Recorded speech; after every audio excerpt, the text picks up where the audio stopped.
সব রকম প্রতিকূলতা ছাপিয়ে মধ্যপ্রাচ্যে বিরল ইতিহাস গড়েছে ওমান। নিজেদের ভূখণ্ড থেকে প্রথমবারের মতো দ্রুত গতির রকেট মহাকাশে উৎক্ষেপণ করেছে দেশটি। বৃহস্পতিবার এক এক্স বার্তায় ওমানের পরিবহন, যোগাযোগ এবং তথ্য প্রযুক্তি মন্ত্রণালয় উৎক্ষেপণ কার্যক্রম সফলভাবে সম্পন্ন হয়েছে বলে জানায়।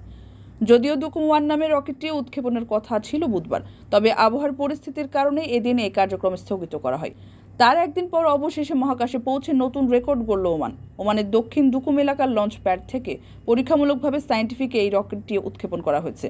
দুকুম 1-এর দৈর্ঘ্য 6.5 মিটার এবং ওজন 80 কেজি, যার গতি প্রতি সেকেন্ডে 1530 মিটার।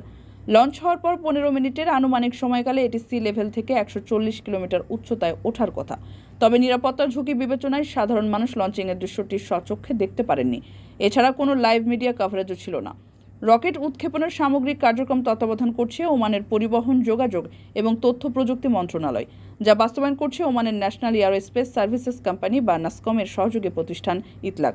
2025 সালের মধ্যে আরও 3টি রকেট উৎক্ষেপণের পরিকল্পনা আছে ওমানের। কারো কাছে স্বপ্ন পূরণ, কারো আনন্দের উপলক্ষ, আবার কারো জীবন পাল্টে দেওয়ার মুহূর্ত, কখনো জীবন বাঁচাতে সর্বোচ্চ গতিতে উড়ে চলা, কারো আবেগের শেষ মুহূর্ত, আপনজনের শেষ বিদায়ে শামিল হওয়া। এমন সব ইচ্ছে পূরণে সর্বনিম্ন ভাড়ায় দ্রুতগতির বাহন প্রবাসীর হেলিকপ্টার। আপনার প্রয়োজনে যোগাযোগ করুন আমাদের হটলাইনে।